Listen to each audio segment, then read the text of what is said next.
৩৯ নং ওয়ার্ডের অরুন্ধতিনগরস্থিত কমিউনিটি হলে বৃহস্পতিবার আগরতলা পৌর নিগমের ৩৯ নং পৌর ওয়ার্ডের উদ্যোগে এক মেগা রক্তদান শিবিরের আয়োজন করা হয়।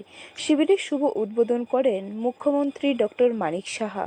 মুখ্যমন্ত্রী ডক্টর মানিক সাহা বক্তব্য রেখে বলেন, নির্বাচনের সময় রাজ্যে রক্তের সংকট দেখা যায়, তাই রাজ্যবাসীর উদ্দেশ্যে আহ্বান জানানো হয়েছে রক্তের সাম্যতা বজায় রাখার জন্য, রক্তদান এবং রক্ত গ্রহণের সমতা বজায় রাখার জন্য। আবার রক্তদান যদি অধিক হয়ে যায় তাহলে বেশি দিন মজুত রাখা যায় না রক্ত। মুখ্যমন্ত্রী জানান, রক্তদানের বিষয়টি আমাদের অবশ্যই সজাগ থাকতে হবে, কারণ রক্তের বিকল্প নেই, বাজারেও রক্ত কিনতে পাওয়া যায় না।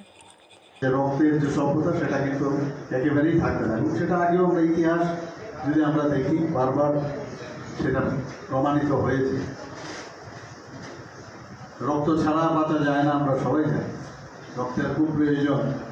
আমাদের শরীরের মধ্যেই রক্ত আছে, এত বড় গিফট আমাদের ঈশ্বর আমাদের শরীরের মধ্যে দিয়ে রেখেছে, যে দোকান থেকে যদি কিনে আনি, দোকানেও কিন্তু সব গিফট পাওয়া যায়, কিন্তু রক্তের গিফট কিন্তু পাওয়া যায় না। তো ভগবান নিজের হাতের মধ্যে রেখেছে যে গিফট তোমার কাছে আছে, সেটা তুমি একমাত্র পারো সেটা অন্যকে দিতে। তাও আবার কি উনি কি করেছেন?